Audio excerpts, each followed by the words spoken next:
Beaucoup de membres de la même famille au Canada, en provenance particulièrement d'Afrique et des Caraïbes, ne se parlent pas. Hein. Ça, c'est un fléau que j'ai remarqué particulièrement parmi les étudiants, en fait. Je vais te prendre un cas de figure pour que tu comprennes ce que je veux dire. Imagine-toi qu'il y a, par exemple, un monsieur qui arrive à envoyer son fils ici au Canada comme étudiant. Son fils arrive, il étudie. Et le frère du monsieur lui demande comment il a fait pour faire venir son fils, en fait. Et le monsieur ne dit pas comment il a fait pour venir son fils. Il cache l'information. Et son frère ne se décourage pas. Il se dit qu'il va trouver l'information ailleurs. Et il va aussi faire venir son fils au Canada pour que son fils aussi puisse avoir une meilleure vie comme le fils de son frère. À force de chercher l'information, à force de chercher l'argent et tout ça, finalement, il arrive aussi à envoyer son fils ici au Canada. Qu'est-ce que ça fait? Ça fait en sorte que les deux frères ont envoyé leurs enfants au Canada et chacun gère ses choses à côté.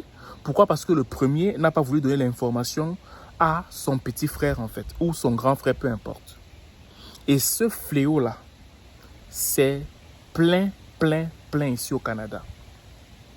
C'est plein, ou du moins, les deux envoient, mais l'un des parents ne veut pas. Pourquoi? Parce qu'il a peut-être plus d'argent que l'autre et il ne veut pas que l'enfant de son frère vienne déranger son enfant sous prétexte que ça ne va pas suffire l'argent qu'il envoie à son fils. Puis, bref, il y a beaucoup de scénarios dans ce cas de figure. Je peux comprendre les uns ou les autres, mais il faudrait toujours qu'on opte pour l'unité. Parce que si on n'opte pas pour l'unité, qu'est-ce qui va arriver? C'est qu'on va arriver comme ça au Canada et on va chacun avoir un potentiel, mais dans son coin. Et une communauté ayant des potentiels séparés ne peut pas aller loin. C'est la somme des potentiels qui forment une communauté unie, une communauté forte. Mais une communauté que l'un est expert dans tel domaine, l'autre est expert dans tel domaine, l'autre est expert dans tel autre domaine, et chacun fait ses choses à part, cette communauté ne peut jamais aller loin, en fait. Et ça commence par des bêtises comme ça. Ça commence par des bêtises comme ça. Et tu vas voir, ils vont faire comme ça, ils vont fonder leur famille, ils ne vont jamais se parler. Et après, quand ils vont se rencontrer, il y aura un peu d'hypocrisie, mais ça va s'arrêter là. Mais on ne parle pas d'avenir, on ne parle pas d'unité, on ne parle pas de tout ça. Je parle même avec ce genre de cas de figure. Même les gens qui sont arrivés de bonne foi ici, ça va être très difficile pour la communauté de s'unir. Les membres de la même famille qui sont arrivés, ok, qui bâtissent leur vie, bâtissent leur famille, ok, ils arrivent, ils sont frères et sœurs, même sang, même père, même mère.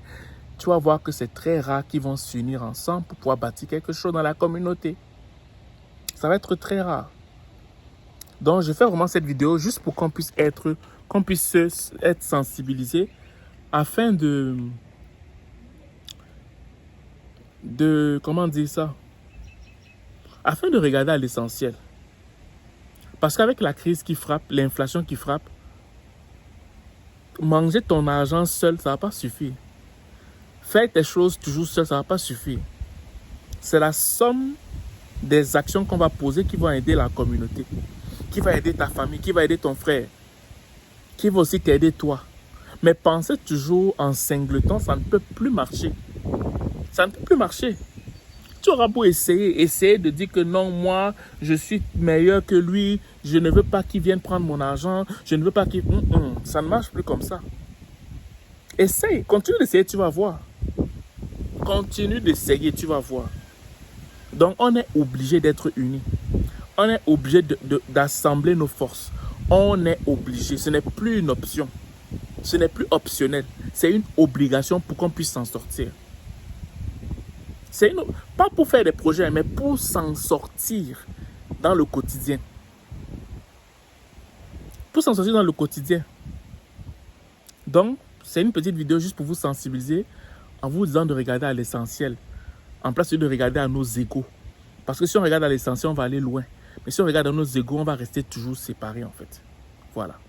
Donc, si tu viens d'arriver au Canada comme étudiant, travailleur temporaire, travailleurs qualifiés, j'en passe, et que tu aimerais avoir une famille avec laquelle tu veux discuter de l'intégration au Canada, si tu as des questions et tout, ben, ça me ferait plaisir de te rencontrer parmi nos rencontres virtuelles qui se passent chaque 2 semaines les samedis. Donc, si tu m'écoutes sur YouTube, enregistre-toi sur le lien qui est en bas, sur Facebook, le lien qui est en haut, et on aura notre rencontre en présentiel, notre conférence en septembre, qui va parler des conflits qu'il y a entre les élèves africains et les enseignants canadiens québécois en fait. Il y a des fois un conflit culturel qui fait en sorte que des fois on étiquette rapidement des enfants et ça peut vraiment salir le dossier ici au Canada. Et pour toutes les personnes qui aimeraient venir au Canada via un consultant en immigration reconnu par le Québec et le Canada, vous pouvez m'écrire en aparté, ça me fait plaisir de vous mettre en relation. Voilà. Donc c'est ce que je vais vous dire aujourd'hui. Si vous passez une excellente journée ou une excellente soirée, dépendamment du lieu où vous m'écoutez. Ciao.